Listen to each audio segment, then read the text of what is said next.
সুপ্রিয় দর্শক, এখন আমরা জানব পটাশের ব্যবহার। এর প্রধান ব্যবহারগুলো হলো পানি পরিশোধন। কিছু ক্ষেত্রে পানির জীবাণু কমাতে ও দুর্গন্ধ দূর করতে এই পটাশিয়াম পারম্যাঙ্গানেট ব্যবহৃত হয়। ক্ষত পরিষ্কার।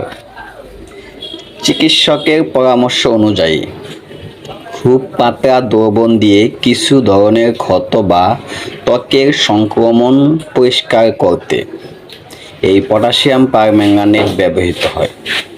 মাছ চাষে পুকুরের পানি ও মাছের কিছু পরজীবী বা ছত্রাকজনিত সমস্যা নিয়ন্ত্রণে রাসায়নিক শিল্পে বিভিন্ন রাসায়নিক বিক্রিয়া ও পরীক্ষাগারে অক্সিডাইজিং এজেন্ট হিসেবে কাপড় ও চামড়া শিল্পে ব্লিচিং ও বিশেষ ধরনের প্রক্রিয়াজাতকরণে এই পটাশিয়াম পারম্যাঙ্গানেটের ব্যাপক ব্যবহার রয়েছে। দর্শক, এছাড়া ফল সবজি ধোয়া কিছু ক্ষেত্রে জীবাণুনাশক হিসাবে খুব নির্দিষ্ট ও পাতলা দ্রবণ ব্যবহার করা হয়, তবে এটি ব্যবহারের সঠিক মাত্রা জানা জরুরি।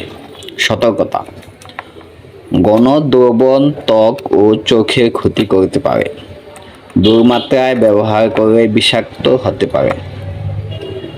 শিশুদের নাগালের বাইরে রাখতে হবে। আজ এখানে পর্যন্তই। খোদা হাফেজ।